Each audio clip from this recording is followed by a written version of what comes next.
Socialinis darbuotojas medicinoje – tai specialistas, kurio praktiniai gebėjimai aprėpia mažiausiai 2 sritis – sveikatos apsauga ir socialinės paslaugos. Šios LSMU studijos rengia kvalifikuotus socialinio darbo specialistus darbę su vaikais, jaunimu ir šeimomis, su senyvo amžiaus žmonėmis, bendruomenėse, teisėsaugos srityse, socialinės paramos, globos įstaigose ir be abejo visų lygių sveikatos priežiūros įstaigose.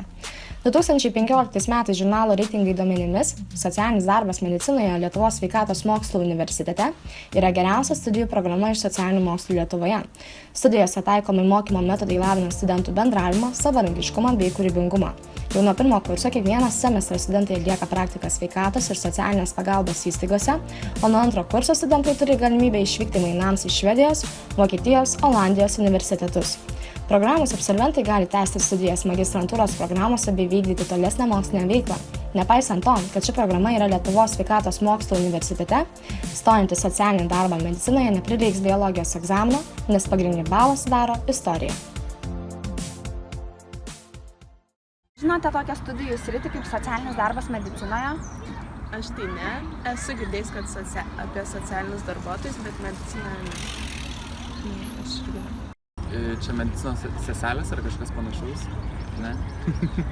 O gal žinote, kokiame universitete ši studijų programa yra? Tai tikriausiai LSMU, nes tenai sveikatos, daugiau viskas į mediciną. Tai turbūt esu pagrindinėse. Jeigu medicinos, tai manau LSMU, gal kitų kokiam VDU, kažkas iš tų tokių pagrindinių, bet LSMU tai tikrai turėtų būti. Gydymo daugumą šio. Manau, gal mokyklose, poliklinikose, vaikų dienos centruose, gal kažkas tokio. Gal senelių namuose. Kaip manote, ar socialinis darbuotojas yra reikalingas visuomenėje? Taip. Kodėl? Kad šviestų žmonės, kurie daug ko nežino. Manau reikia, nes vis tiek su žmonėmis reikia kažkam dirbti ir turi kažkas būti atsidavęs jiems. Turbūt nuo pačių mažiausių, nuo vaikų iki pensininkų. Aš irgi taip manau, kad visokio amžiaus žmonėmis. Įsivaizduoju, kad tai būtų didžiausias rizikos žmonės. Galbūt tai būtų jaunesnio arba senyvo amžiaus žmonės, kuriems iš tikrųjų reikia tos pagalbos. Ir turbūt tai būtų kritiniai atvejai, tarkim, terminalios ligos arba sergantys žmonės tuo, kas jau yra tikrai neišgydoma. Vėžys, AIDS ir panašiai. Aš įsivaizduoju, kad tai būtų tokio tipo grupės.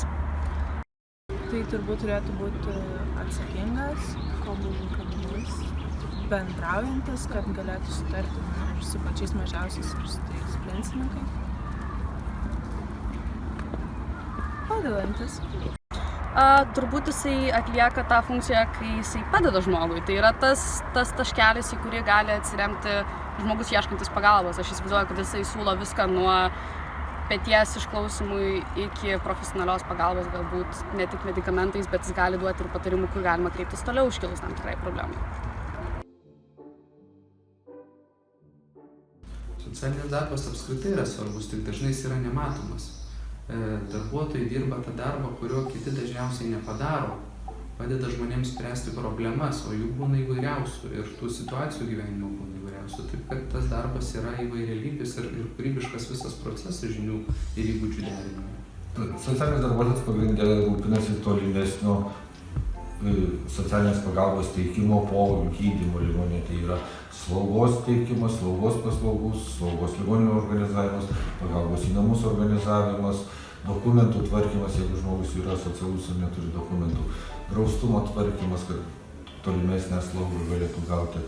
Taip pat informavimas artimųjų, kur kreiptis dėl kažkokios socialinės pagalbos iškilus po gydymo ligoninėje.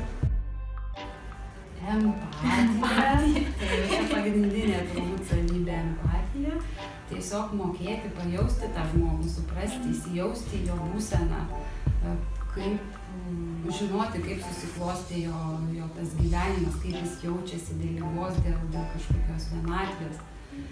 Taip pat žinoma, ten nuoširdumas. Meilė žmogui, sakyčiau, apskritai meilė žmogui.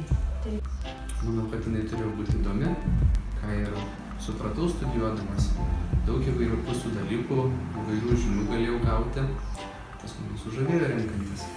studijose patiko, kad gavau žinių ir kaip specialistas, ir kaip žmogus, kadangi, na, kaip jau sakiau, įvairių dalykų teko studijuoti, ir teisės, ir psichologijos, ir sociologijos, ir kitų dalykų, tai tiek pačiam kaip bręstančiam žmogui jaunam, tiek būsimam specialistui tos žinios buvo naudingos.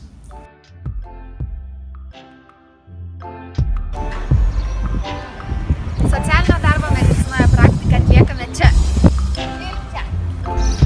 Ir čia. Ir čia. Ir čia. Bei čia ir daugumoje